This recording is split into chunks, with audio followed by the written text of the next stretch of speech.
e fomos para a casa de uma das componentes e estávamos lá e fomos no intuito de almoçar. E a irmã, ela, mãe lá das componentes, cozinhou lá uma comida muito gostosa. E ao fazer aquela comida, ela sempre citava que estava fazendo o prato preferido do seu marido. Glória a Deus, que existem mulheres que fazem os pratos preferidos de seus maridos. Aleluias. Muito bem. E ela lá fez a sua comida. E ele havia saído cedo de casa. E começou a demorar. E o pessoal, meu Deus, vai virar janta. Em determinado momento ela já liberou o almoço para o pessoal. E a gente e almoçamos e ficamos felizezinhos. E nada dele chegar.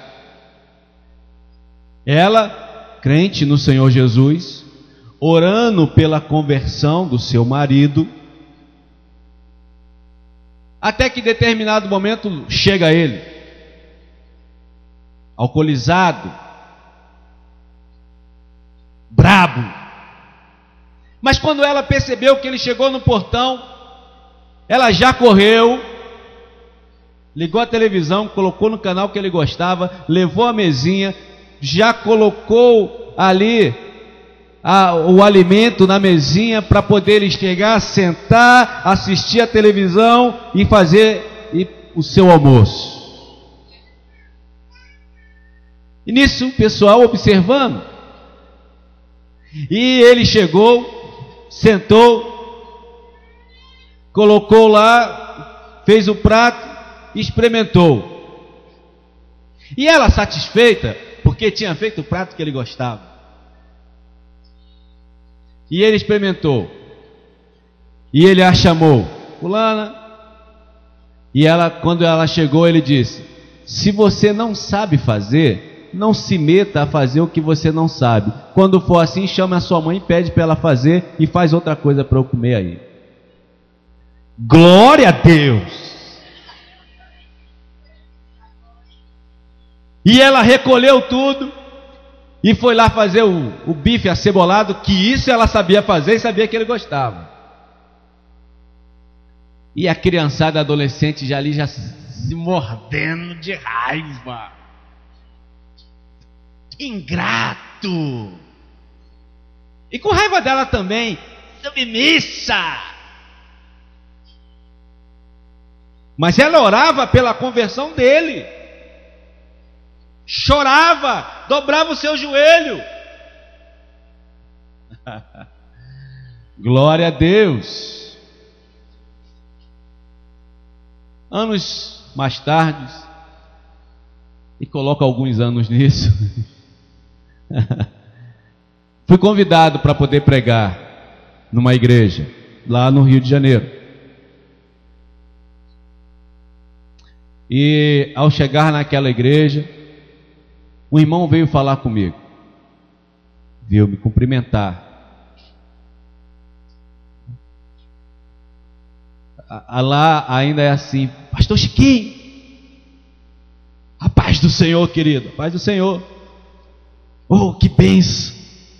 Hoje é o dia da minha consagração a presbítero. E quem era esse presbítero? Aquele homem que um dia fez aquilo. O amor, a determinação, a pregação com o seu testemunho daquela mulher ganhou aquele homem para Jesus.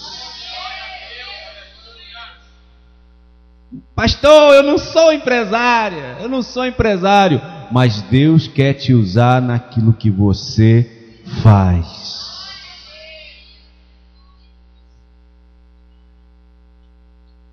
Se fosse por aqueles crentinhos que estavam ali naquele dia, ela derrubava tudo, jogava fora e falava: seu ingrato, cai fora.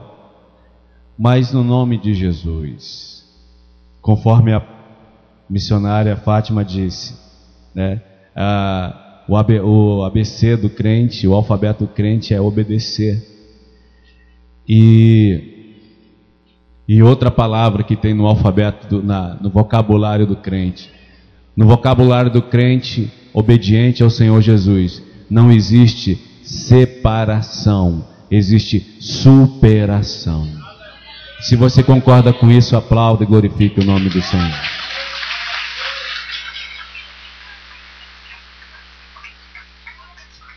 Aleluia. Paulo, então você está me chamando, confiando a mim essa nobre missão, porque eu sou uma empresária? Sim, mas tem mais. Porque você tem condições de fazer isso. Porque você tem condições deste trabalho, de financiar esse trabalho. Então repitam comigo agora: Deus vai agir no que você tem. Diga isso para quem está do seu lado.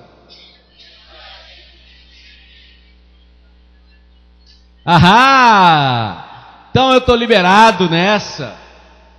Pastor Diniz, eu estou liberado nessa, porque eu não tenho nada. Tenho nada. O que eu tenho é insignificante. O que eu tenho não dá para ajudar. O que eu tenho não tem como fazer grande coisa.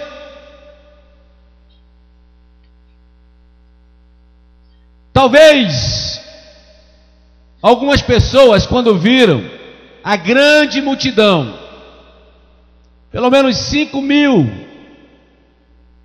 olhou aquela multidão e falou: e o pessoal está com fome, cansado. Como é que faz? Se for em todos os mercados, em todas as padarias, ainda assim vai ficar difícil. Como é que faz? Aí chega lá um menininho, com alguns peixinhos, poucos pães. Olha, eu quero ajudar. Eu quero ajudar. Por favor, receba isso daqui. Talvez o discípulo que levou esses pães e esses peixinhos para Jesus falou: olha aí, ó, o menino entregou isso daqui, não dá para nada mesmo? Mas foram aqueles pães e aqueles peixes que alimentou aquela multidão. O pouco que você tem é suficiente para Deus fazer o milagre. Ah, pastor, mas o meu dízimo não dá para nada. Mas a minha oferta não vai dar para nada mesmo. Mas é nisso que Deus quer fazer o milagre na sua vida. É nisso que Deus quer fazer o milagre na sua vida. Você crê nisso? Você crê nisso? Então, queridos, exalte o nome do Senhor, aplaudindo a Ele. Aplauda o Senhor.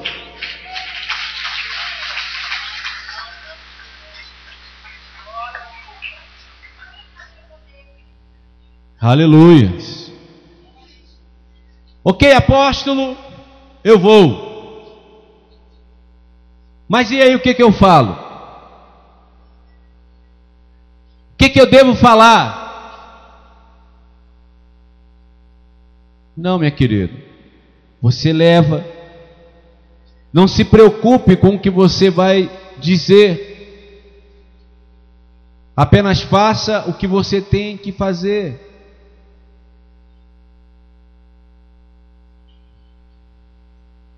E essa preocupação é uma preocupação que nós devemos ter.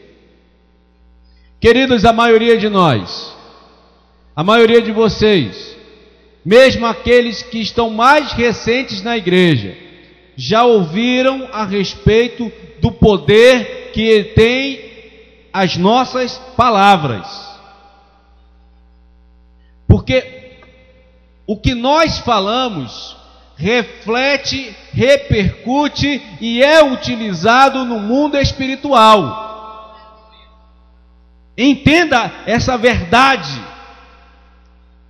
Quando Daniel começa a orar, porque a palavra de Deus diz que ele entendeu, ele discerniu o tempo da promessa de Deus.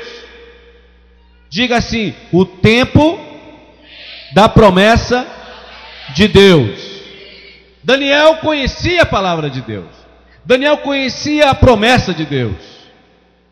Quando você conhece a palavra de Deus, quando você busca o conhecimento na palavra de Deus, você começa a discernir o tempo de Deus na sua vida. E Daniel entendeu que era tempo de se cumprir a promessa de Deus de quê? De tirar o povo do exílio.